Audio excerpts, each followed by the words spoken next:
What up, web, and welcome to an episode of Dummy Data. So the purpose of today is to go over a walkthrough of some expense data. We're going to be looking at my monthly expenses. So every month, my roommate puts together a Google Doc of monthly expenses. And basically, when you download that into an Excel format, what you're able to see is each expense type, the amount that each individual has to spend or pay for those expenses, and that's broken out by month. So basically what I want to do is I want to build a workflow that takes that Excel spreadsheet, extracts the information, and is able to transform that into a standardized data set, which then can be used for analysis. And we'll just do some preliminary analysis on the data as we kind of extract it out. So that's what we got on board for today. Let's open up Alteryx and let's get into it. Okay, so the first thing I want to do is I want to pull out my data into Alteryx, and this is just going to drag and drop it onto the canvas. If I just clean up some things, clean up some columns, so I just want my columns to correspond to what we saw in that Excel spreadsheet. It's either going to be a month and expense, which is my first column, or it's just going to be an applicable roommate or the total amount. And that's what we have here. Then what I want to do is I want to filter some things out. So now I'm just going to use that month and expense column, and I just want to filter out all the nulls that don't have an applicable month or an applicable expense. If we build off of the month and expense column to build two new rows, now what I want is I want a month name column. And this is just going to be a simple conditional statement where if the month and expense column doesn't have an applicable month in there, then I want that to be null. Otherwise, I just want to pull out that month. And then I want to build another column, which is just expense type. And wherever my new column month name is null, then I just want to pull out the expense out of that month and expense column. So now what you can see is I have two new columns, month name and expense type. I want to build off of that month name column using a multi-row formula. And the thing about a multi-row formula is it basically acts as an anchor. It uses your current row, and then it either references the row above it, -1, or the row below it, which is +1. So you can kind of think that the first row you have is row 0, and that's your current row. The row above, there is no row above. There's one row below. As you kind of move down one row, now row 1 is your current row. The row above would be row 0, that would be -1. The row below would be row +1. This formula is going to build off of that. Basically what this is saying is that if the current expense row is null, then just take the month name. And then else if, this is building on that conditional statement, if the current expense name is not null and the row above our month name is not null, then basically we want to use that row above. We want to use that month name. So the final product is a month name now with each applicable month for each applicable row. And that's what we want to see. We want to see a month in each row of this column. So then what I want to do is I want to add a record ID.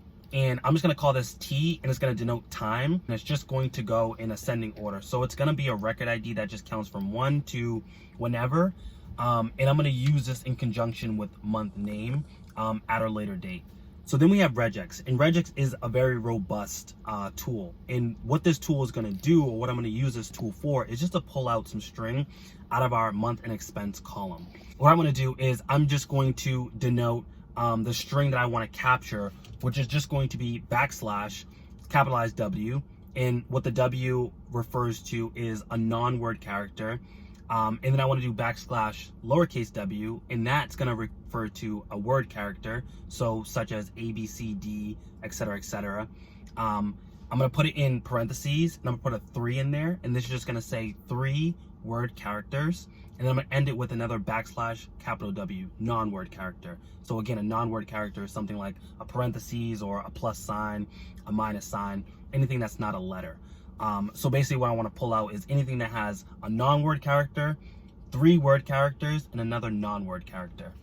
So if I run this, you can kind of see that in that month and expense next to national grid, I'm pulling out that parentheses nov out of each applicable row. So you can kind of see the before and the after of using that regular expression tool. So again, I just want to filter out some nulls, and we're doing this kind of in progression using these filter tools only because we want to keep some data that might have an applicable null to it, but we also want to filter some things out. Then just adding a data cleanse tool to the canvas just allows us to kind of clean some things up. So here we have a preliminary data set, which seems to have what we need. The only thing I can see in here is that there are some rows that have some expenses that aren't naturally recurring expenses. So I'm just going to filter those out. So this is when we have to kind of make an assumption. And the assumption is I need a date column. And I know we have month name, but I need an actual date column that has a field type of date. So the assumption is going to be when these expenses started. That's something I know. But what I have to build in is the logic behind actually adding to that move-in date or that date of the first expense. And this is what we're going to do is we're going to basically add some logic onto our workflow that's basically just going to take that initial date or that starting date and add an applicable month when each new month occurs. So if we hop back into Alteryx, what I'm going to do is I'm just going to group by that column that we created T, and then I want to group by month name. And again, that T column is just for reference. Then what I want to do is I want to add in a multi-row formula. And what this multi-row formula is going to do is going to serve as a date add. And it's going to be kind of the same logic as we use for month name. But what this is going to do is each new date, I want to add 1, or I want a 1. Else, I just want a 0. And that's kind of what this condition is saying.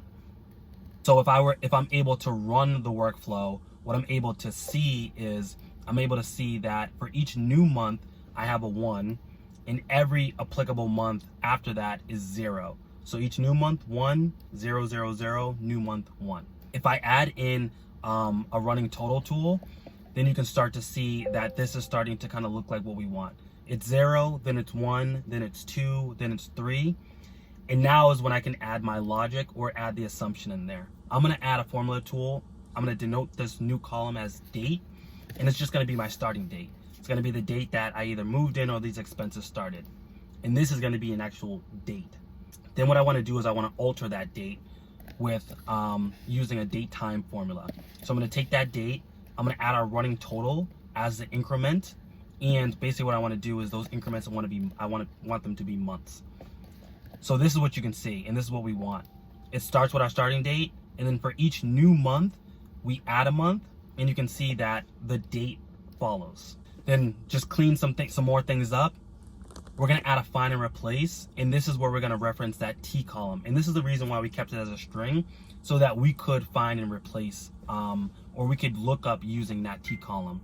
And then I just want to append in my date, clean up some rows, or clean up some columns. And then ultimately, we have a standardized data set that we can now use for analysis. And this is the fun part. So this is when you get to build a workflow and kind of see the fruits of your labor. We have a standardized data set now that we can do and run analysis off of. So that's what I want to do. I want to be able to visualize this data. I want to be able to summarize this data. I want to be able to do something with this data. And what we're going to do in this next part is we're going to start to look at the data. So we saw it from an Excel format in kind of a columns and rows type of format.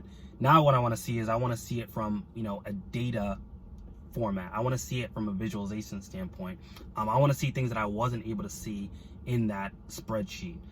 So if we pop back into Alteryx,